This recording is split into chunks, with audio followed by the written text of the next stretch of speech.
But মাটনের quality না না একদম বাজে ছিল। মাটনটা দিয়ে গন্ধ আসছে। এটা ভীষণ ভাবে ড্রাই আউট। মানে আমি আর মুভিনাতে আসবো না, এটা লাস্ট টাইম আমার। খেয়ে নিতে পারতাম, এটা দাদা বৌদি বিরিয়ানি থাকতো আমি খেয়ে নিতাম। কুনাফাটা তো গন্ধ তোমরা দিচ্ছ কেন স্যার? তখন এখানেও শুনলে গন্ধ আসছে।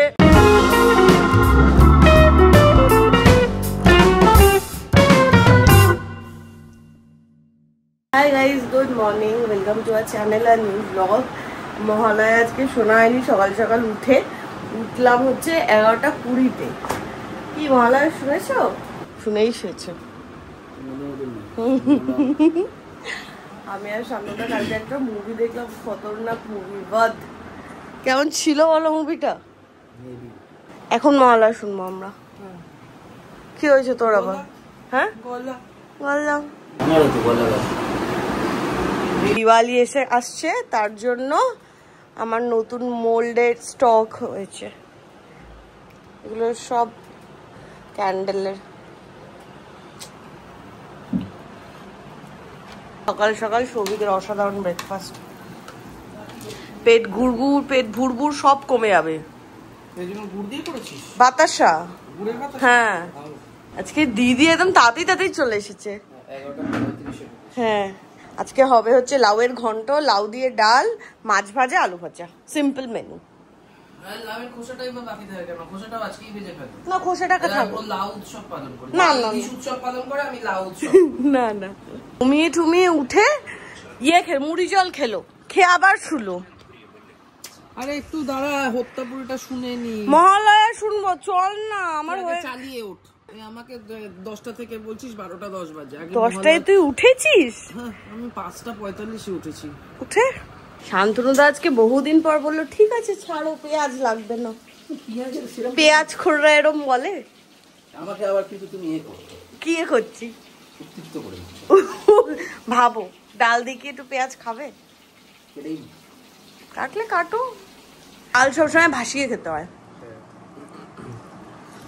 টমেটো দিয়ে অ্যাকচুয়ালি আমার যে শরীরের অবস্থা, পেটের যে অবস্থা, এই যে অবস্থা, যাতে এরকম কিছুই দরকার ছিল যেটা গরম গরম খাবো কিন্তু ভেতর থেকে ঠান্ডা করবো। সত্যি ডালটাকে আরাম পাবি। হ্যাঁ, গরমটা খাচ্ছি, গলায় আরাম। বাকি শরীর তো ঠান্ডা হবে। লাউ আছে, আচ্ছা অনেক লাউ খেয়েছি, যাতে তোর শরীর ঠান্ডা হয়ে যায়। একটু আমি এ ঘরে এসে রেস্ট নিচ্ছি। 10 বার করে আমাকে সবাই মিলে ফোন করছে, আয় আয় করে। জানতে চাই ওদের কি বক্তব্য। কি বক্তব্য? সেই কথাটা। কোন কথাটা? কি কোন কথাটা বলো?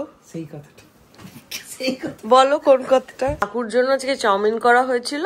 কাকু মহালয়ার দিন ননভেজ কিছু খায় না বলে, ননভেজ খায় না, চালের কিছু খায় না। আর চাউমিনটা কাকু খাবে না বলে এখন চাউমিন খেয়ে নিচ্ছে। 5:45 বাজে, এদিকে আমি রেডি হয়ে গেছি। শান্তনুদার সৌভিককে বলে বলে আমি রেডি করাতে পারছি না। প্রথমে আমরা বেরোবো, একটু এদিক সেদিক ঘুরবো, তারপর ওদের সাথে 6:45-টায় মিট করবো। আরে রেডি হও না, বলছি যে আমরা যাবো কোথায়? এখন তো স্কুটি বাইকে যাবো। বলবো তোমার মাথাটা খারাপ হয়ে গেছে, খুব মেরেছো। কি মিথ্যা কথা? কোনো রিজন ছাড়াই মুখ টুক কেরাম এটা করছিল, এরকম ভাবে তোমার হাত করছিল। কিছু খেয়ে এখানে দেখো প্রদীপ জ্বালিয়েছি। হ্যাঁ, খুব ভালো। মোমবাতি প্রদীপ না। প্রথমে প্ল্যান হলো যে আমরা ট্রেনে যাব, তারপরে প্ল্যান হলো আমরা এখন বাইকে যাব হেলমেট পরে। এই একটা বাজে জিনিস আমার একদম পড়তে ইচ্ছা করে না। এই বাড়ির সামনে লাইট লাগিয়েছে প্রথমবার, এইখানটা কোনোদিনও লাইট লাগায় না। যাই হোক, কেউ তো লাগিয়েছে। হ্যাঁ, শান্তনুদা নেবে বোমাকে। বোমা আর শান্তনুদা, আমি সৌভিক আর রাজু আর প্রথমা, 6 জন। এখন আমরা মিয়া অমর থেকে কিছু খাবো, চলো। অনেক কিছু এসেছে নতুন, মালাই চিকেন রোল, চিকেন কচুরি। এর all time favourite creamy chicken roll. নে ভালো। এই যে দুপুরে খাওয়ার পর এখন খেলাম, খিদেও পেয়ে গেছিল ভয়ঙ্কর। একটু শান্তি হলো পেটে। হ্যাঁ, অনেকদিন পর তোকে পুরো জামা কাপড়ে দেখলাম। সত্যি না বল? কেন না সত্যি কি মিথ্যে? 7:30 বাজে, অ্যাজ ইউজুয়াল আমাদের ঢোকাইনি। আগের বারও এখানে সিনেমা দেখতে আসেনি, মা বাবাটা কোথায় দেখতে এসেছিল, তখনও তো আমার 10 মিনিট পরেই ঢোকালো। হ্যাঁ মামা ভাগ্নে আরে নতুন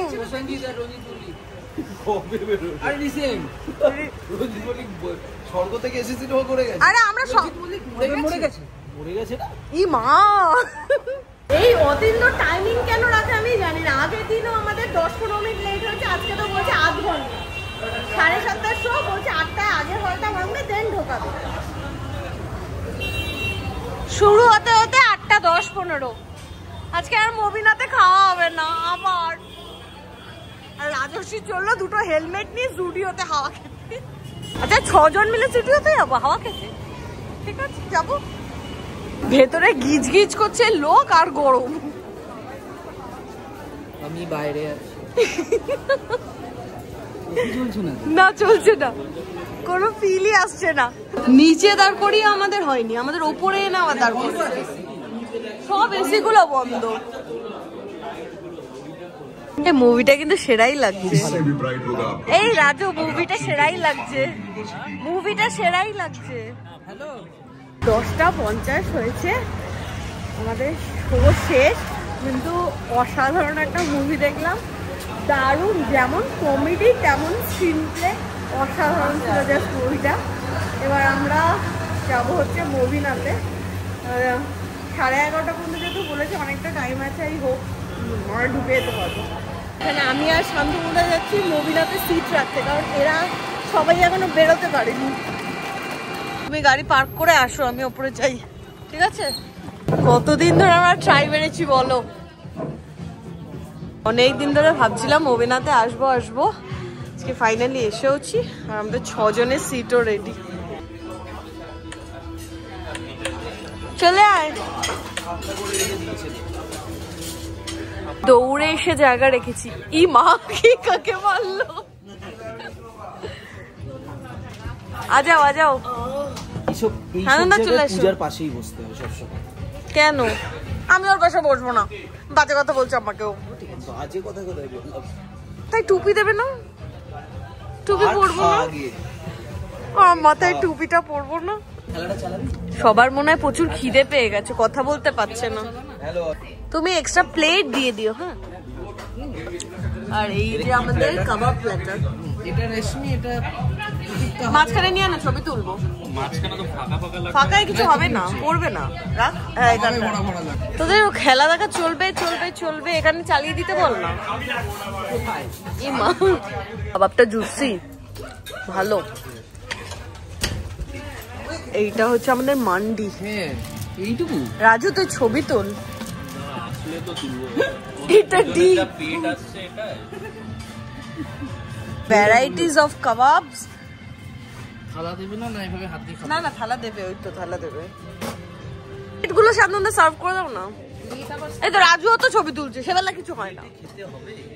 হ্যাঁ প্লেটেই খেতে হবে। কাবাবটা বেশি ভালো খেতে, মান্ডিটা সোসো।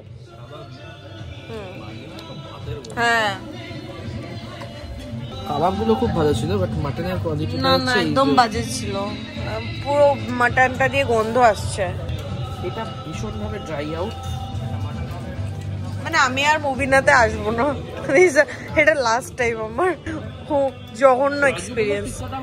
টিক্কাটা গরম আছে এখনো, সারপ্রাইজিংলি। কারণ টিক্কাটা প্রথমে আমাদের জন্য কাবাবে করেছিল, আমার মনে হয় ওটাই এসেছে। বাট রাইসের তো কোনো টেস্ট নেই, কোনো মনে হচ্ছে একটা কোনোটা ঝোল দিয়ে জাস্ট মেখে দিয়েছে রাইসটা।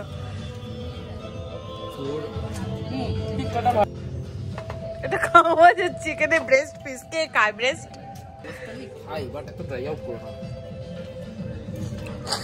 না আমার এক্সপেরিয়েন্স একদম ভালো না।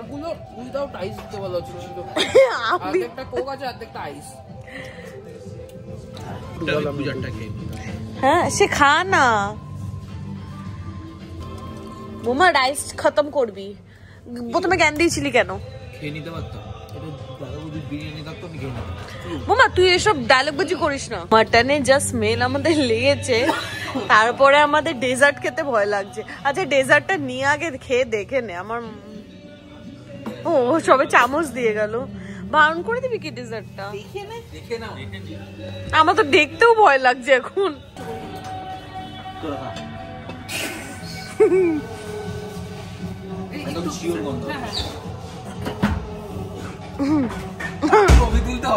I will not test you.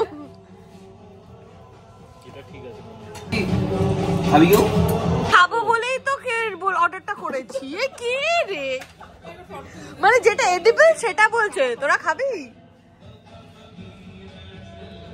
Or smelly আর ফেরত দে না ভাই। না না ডাক না, জানি না আমি। এটা তো গন্ধ, তোমরা দিচ্ছ কেন স্যার? তখন এখানেও শুনলে গন্ধ আসছে। সিরিয়াসলি এরা এইখান থেকে কমপ্লেন পেলো কুনাফার, সেম এরা আমাদের এখানে সার্ভ করলো, জানে তো গন্ধ আসছে। আমি বুঝতে পারি না যেটা গন্ধ আসছে সেটা কেন সার্ভ করছে এরা। মাটনে গন্ধ, চিকেনে গন্ধ। আমি অনেকদিন ধরে অ্যাকচুয়ালি আমার ইচ্ছে ছিল মুভিনাতে আসার, আমার সৌভিকের এরকম বসে বসে খাওয়ার ব্যাপারটা ছিল। ভগবানও এতদিন ধরে চাইছিল না যে আমরা আসি, ঠিক আছে, চাইছিল না আমরা আসি। তো প্রথমে ওয়ার্স্ট এক্সপিরিয়েন্স এভার, জঘন্য থার্ড ক্লাস রেস্টুরেন্ট আমি জীবনেও দেখিনি। মানে এটাই থার্ড ক্লাস না, ব্যারাকপুরের ব্রাঞ্চটা এরকম আমি জানি না, আমি তো কাউকে রেকমেন্ড করবো না। বাকি সব একদিকে, কুনাফা যেটা অর্ডার করেছিলাম, কুনাফাটা পাশের টেবিল থেকে বলে গেল, চিৎকার করে যে কাউকে দেবেন না, খারাপ হয়ে গেছে।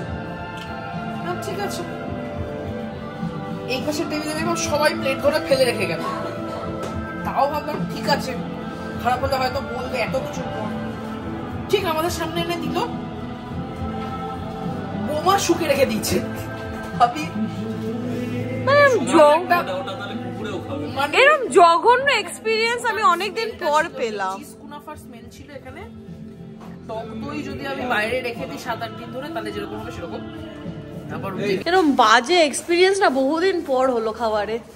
শুধু তাই না, আমার যারা খেতে আসে তাদেরকে নিয়েও খুব ডাউট হচ্ছে, তার কারণ পচা খাবার খাচ্ছে। বলে গেল যে 200 প্লেট মতো মান্ডি উনি সকাল থেকে বেঁচে ফেলেছে। কেউ কমপ্লেন করেনি? কেউ হ্যাঁ না না, মিথ্যে কথা বলছে। মিথ্যে কথা কি সত্যি কথা না? ব্যাপারটা হয় রেস্টুরেন্টটা খুব খারাপ। না না পাশে না না, এই বাজে খাবার জন্য আমরা একটা পর্যন্ত ওয়েট করেছি। বাড়ি ঢুকবো 1টা বাজতে 10, এখন বাড়ি ঢুকতে একটা।